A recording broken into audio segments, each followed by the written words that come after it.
যশস্বী জয়সওয়ালের century আর বিরাট কোহলি ও রোহিত শর্মার জোড়া 50-তে ভর করে সিরিজ জয় নিশ্চিত করেছে ভারত। দক্ষিণ আফ্রিকার বিপক্ষে তৃতীয় ও শেষ ওয়ানডেতে 9 উইকেটের দাপটে জয় 2-1 ব্যবধানে সিরিজ জিতে নেয় টিম ইন্ডিয়া। শনিবার বিশাখাপত্তনমেতে ডাক্তার রাজশেখর রেড্ডি ক্রিকেট স্টেডিয়ামে টসে জিতে দক্ষিণ আফ্রিকাকে প্রথম ব্যাটিংয়ে পাঠায় ভারত। টস হেরে প্রথম ব্যাট করে 47.5 ওভারে 270 রান করে দক্ষিণ আফ্রিকা। টার্গেট তাড়া করতে নেমে 61 বল হাতে রেখেই 9 উইকেটে দাপুটে জয় পায় ভারত। দলের জয়ে তরুণ ওপেনার যশস্বী জয়সওয়াল 121 বলে 12টি 4 আর 2টি ছক্কার সাহায্যে 112 রানের অনবদ্য ইনিংস খেলেন।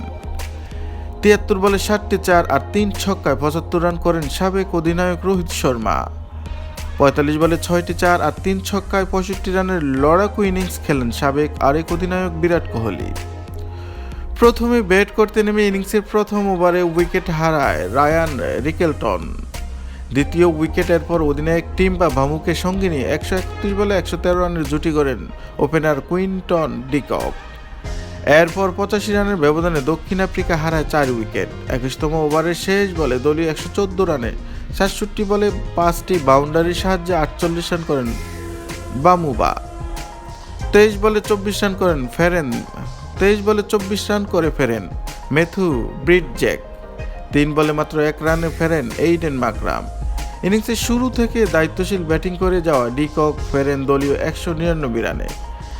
এরপর Dewald Brevis, Marco Jansen, Corbin Bosch, Lungi এনগিডিরা আসা যাওয়ার মিছিলে অংশ নেওয়া শেষ পর্যন্ত 42.5 ওভারে 270 রানে অল আউট হয় দক্ষিণ আফ্রিকা। ভারতের হয়ে 10 ওভারে 41 রান 4 উইকেট নেন কুলদীপ যাদব। 9.5 ওভারে 66 রানে 4 উইকেট শিকার করেন প্রসিদ্ধ কৃষ্ণা। সিরিজের প্রথম ওয়ানডেতে রাঁচিতে রেকর্ড 349 রান করে 17 রান জয় পায় ভারত। দ্বিতীয় ম্যাচে রায়পুরে রেকর্ড 358 রান করেও জিততে পারেনি ভারত। স্বাগতিকদের হারিয়ে সিরিজে 1-1 সমতায় ফেরে প্রোটিয়ারা। তবে 2 ম্যাচের টেস্ট সিরিজে 2-0 ব্যবধানে হেরে যায় স্বাগতিক ভারত। আজ ওয়ানডে ম্যাচ হেরে গেলে 90 দশকের পর ঘরের মাঠে ওয়ানডে ও টেস্ট সিরিজ হাতছাড়া করবে টিম ইন্ডিয়া।